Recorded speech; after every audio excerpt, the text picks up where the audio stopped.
With a reform-minded centrist president elected in France and the re-election of German Chancellor Angela Merkel seeming ever more likely, is there new hope for the stalled single currency project in Europe? In the near term, it looks that way. The Eurozone recovery has outperformed expectations, and the election of Macron has raised hopes that France could become a full partner to Germany in Eurozone governance.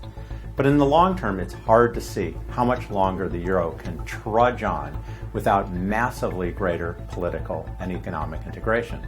Greece, after more than a 25% drop in per capita income, is still barely growing.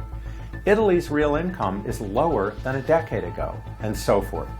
For Southern Europe as a whole, the single currency has proved to be a golden cage, forcing greater fiscal and monetary rectitude, but removing the exchange rate and inflation as critical cushions against unexpected shocks. And for what? Bureaucrats have long likened European integration to riding on a bicycle. One must keep moving forward or fall off. If so, the premature adoption of the single currency, which most economists think was never necessary to the EU's success, has been a detour through wet cement. The question now is how to maneuver the EU out of the mire.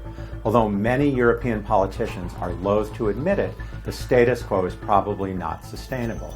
The euro is bound to face another major stress test over the next decade, perhaps emanating from China, perhaps a rise in global real interest rates, and the Eurozone is nowhere near ready to handle it.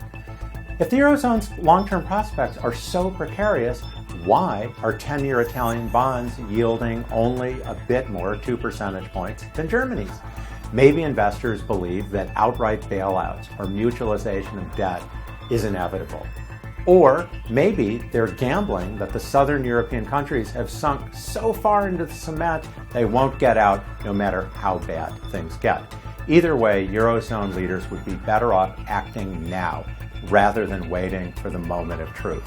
How long today's optimism lasts is for Macron and Merkel to decide.